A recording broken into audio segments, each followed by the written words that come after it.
Now, US President Joe Biden and his Chinese counterpart Xi Jinping are expected to hold a phone call today. US President may press Xi Jinping to get into line over condemnation of Russia.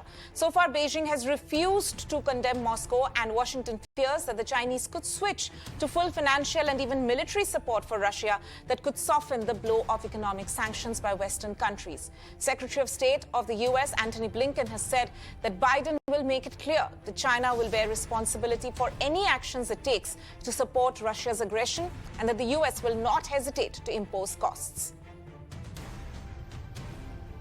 I'm joined by my colleague Srinjoy Chaudhary for more on this. Srinjoy, what we have in fact seen that this is going to be one of the very crucial developments today, where President Biden is going to get on a call with Xi Jinping, his Chinese counterpart, and where we have in fact seen, of course, in this entire, the Ukraine situation, while US has repeatedly been one of the countries which has imposed sanctions, China has so far steadfastly held a sort of neutral stand on the entire issue, especially when it comes to the UN resolutions.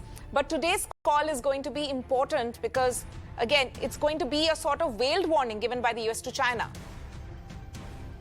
First of all, the Chinese are not going to support America and Biden, and Xi Jinping will not say anything to suggest that he is not on the side of Vladimir Putin.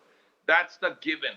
After that, you can imagine that the Chinese may not help Russia militarily, because Russia will not need military support from China, of all countries.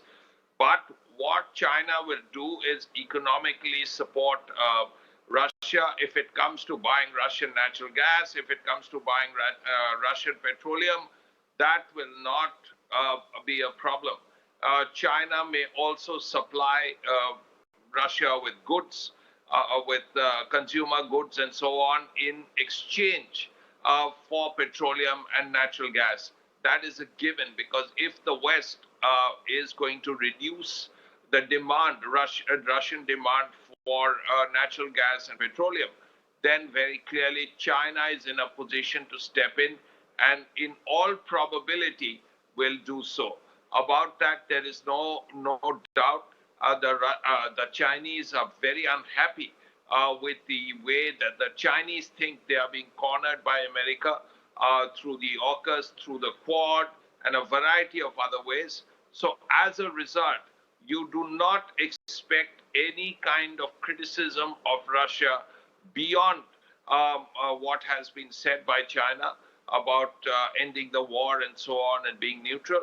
So as a result, this may not be a greatly successful effort by President Biden.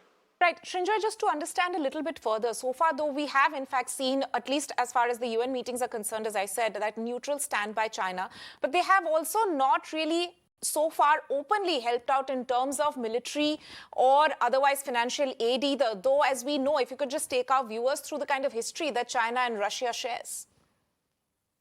Well, first of all, Russia and China historically have had a rocky relationship, but that was all in the past.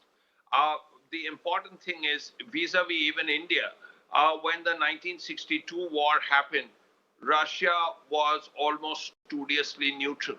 It's only after that that India's relationship with Russia and then the Soviet Union became as strong as it was. And it has to be said that the Soviet Union has been extremely supportive of India, particularly in '71 and so on. Currently, India's relationship with Russia is very good, and it will continue to be. The only difference vis-a-vis China is that the Chinese have had a rocky relationship, Ussuri River clash and so on. But currently, because of Western pressures on China and on Russia, both countries have found common ground. And as a result, you would expect in these times Chinese economic cooperation increasing with Russia. China may want to buy Russian petroleum. China may want to buy Russian natural gas because China has a high demand for such things.